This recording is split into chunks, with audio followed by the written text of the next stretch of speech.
Okey, hari ini ringkas saja kita nak lihat apa itu arus terus, apa itu arus ulang-alik. Okey, jom kita masuk kelas.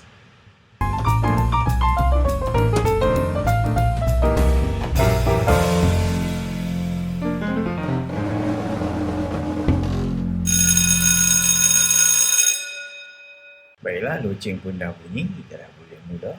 Bagi yang pertama kali masuk ke kelas cikgu, jangan lupa subscribe dan tekan bell icon supaya kamu boleh dapat notifikasi apabila cikgu upload ataupun muat naik video yang baru, insyaAllah setiap minggu.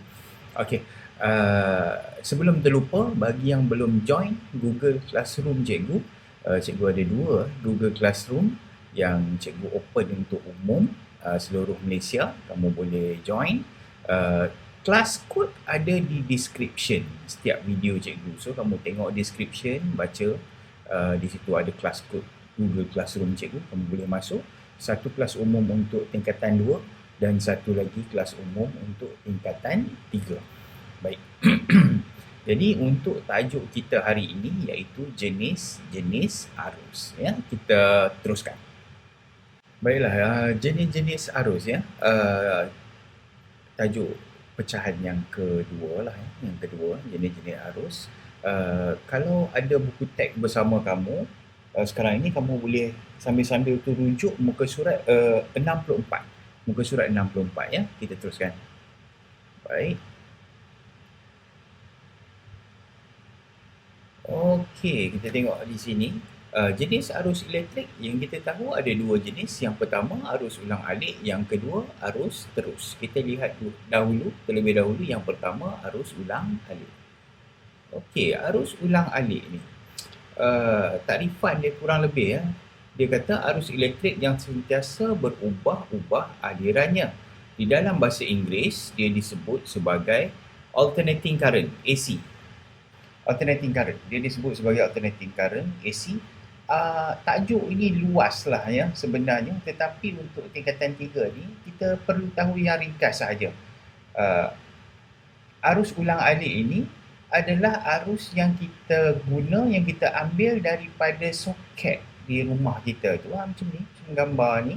Okey, kalau kita cucuk pada soket itu, arus yang sedang kita gunakan itu ataupun tenaga elektrik yang sedang kita gunakan itu, jenis dia adalah arus ulang alik.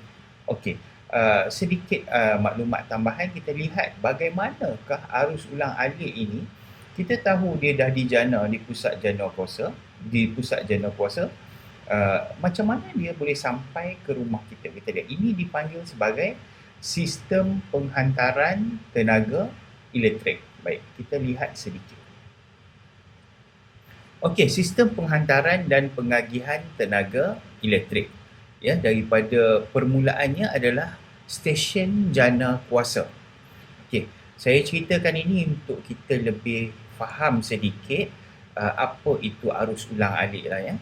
Okey, arus ulang alik ini antara lain kenapa kita gunakan di rumah, sebab kebolehan arus ulang alik ini untuk dinaikkan dia punya nilai voltan dan juga boleh diturunkan nilai voltan itu. Okay, sekejap lagi kita tengok kenapa. Di stesen jana kuasa, tenaga elektrik ini dijana sekitar 11 kilovolt nilainya. Nilai voltannya disebut 11 kilovolt. Okay. Kemudian dia akan melalui satu jenis alat yang dipanggil sebagai transformer. Transformer ini lebih detail lagi dipanggil transformer injak naik. Jadi nilai voltan kita yang 11 kilovolt tadi dinaikkan nilainya oleh transformer sehingga kepada 275 kilovolt ataupun 500 kilovolt. Yang ini kamu lihat pada pencawang yang tinggi-tinggi itu, biasa kita nampak pencawang di tepi jalan raya, kita boleh nampak yang besar, yang tinggi tu. Di situ nilainya sehingga 500 kilovolt. Kenapa tinggi betul? Sebab dia nak hantar jauh. Apabila dia melalui kabel-kabel elektrik yang besar ini, nilai voltan ini akan susut ataupun nilainya akan turun. Sebab itu dia naikkan siap-siap supaya nanti turun pun taklah terlampau rendah. Okey. Kemudian dia dibawa lagi seterusnya kepada satu lagi transformer, iaitu transformer injak turun untuk menurunkan sedikit nilai voltan yang dibawa tadi daripada 500 kV yang paling tinggi, dia diturunkan kepada 132 kV. Seterusnya 132 kV akan memasuki lapangan Swiss. Ini kadang-kadang setengah tempat kita boleh nampak lah, dia ada banyak tempat TNB yang besar sikit. Di situ sebenarnya dipanggil lapangan Swiss. Dia terima 132 kV daripada pencawang yang besar tadi, pencawang utama. Kemudian dia akan masuk ke dalam yang dipanggil sebagai rangkaian grid nasional. Ini semua kita dapat lihat yang pencawang-pencawang besar-besar lah tepi jalan tu. Seterusnya dia melalui satu lagi transformer injak turun dipanggil pencawang masuk utama. Di sini tenaga elektrik yang setinggi 132 kV tadi diagihkan dia. Diagihkan ke mana? Diagihkan yang pertama kepada kilang-kilang dan industri berat bernilai 33 kV. Kemudian dia diagihkan juga kepada industri ringan. Turun lagi. Ni 33 kV. Masuk di sini transformer injak turun lagi untuk kilang-kilang kecil yang gunakan 11 kV. Seterusnya diagihkan lagi, masuk transformer injak turun lagi, diagihkan kepada bandar-bandar besar ataupun bangunan-bangunan yang besar, pencakar langit, bangunan besar-besar, dia akan guna 415 volt. Ini bangunan-bangunan yang besar-besar. Kadang-kadang kilang pun ada guna juga ni, 415 volt. Seterusnya, akhir sekali diagihkan kepada kawasan perumahan yang kita guna di rumah, nilainya adalah 240 volt. Jadi, soket yang kita gunakan di rumah itu, tenaga elektrik yang keluar daripada situ, nilainya adalah 240 volt. Jangan kata kecil, walaupun yang datang awal tadi 11 kV dinaikkan sehingga 500 kV, tetapi apabila sampai ke rumah kita, kita hanya gunakan 240 volt. Nampak macam kecil, tetapi 240 volt ini pun kalau kena pada manusia boleh menyebabkan maut. Jadi kita kena berhati-hati dengan tenaga ataupun arus elektrik ulang-alik yang kita gunakan di rumah pada soket itu, nilainya adalah 240 volt. Itu arus ulang-alik. Itu adalah arus ulang-alik, kita dapat tahu sedikit. Untuk lebih lanjut, sebenarnya tajuk ini diceritakan lebih lanjut di dalam mata pelajaran fizik tingkatan 5, tak salah saya, bab ke elektromagnetan. Tetapi untuk kita, silibus kita, pelajar-pelajar tingkatan 2, kita cukup sampai di situ. Kita tahu arus ulang-alik kita gunakan di rumah, kita boleh gunakan dia melalui soket yang ada di rumah kita itu. Dan kita tahu sedikit, arus ulang-alik ini dijana di stesen jana kuasa, diagihkan kepada kilang-kilang 33 kV, bangunan besar 415 volt, tetapi rumah kita gunakan 240 volt sahaja. Baik. Seterusnya kita nak lihat arus terus. Arus terus. Arus terus, arus elektrik yang mengalir secara sehala.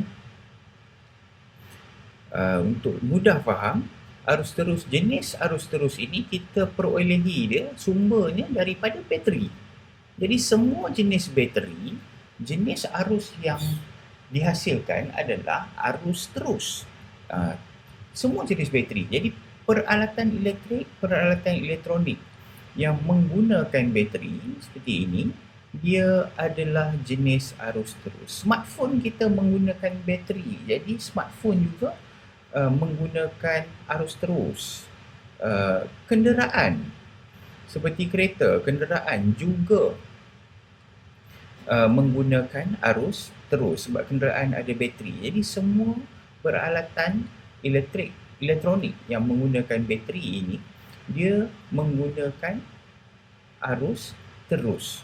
Jadi pengaliran arus terus ini kita dapat lihat seperti berikut. Kita lihat gambar rajah.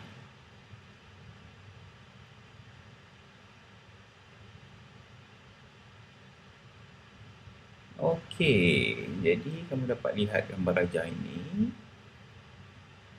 Baiklah. Okey. Saya di sini saya gambarkan dia. Ini satu litar. Ini adalah satu litar arus terus yang mudah. Kita dah kenali dulu. Kita ada satu bateri.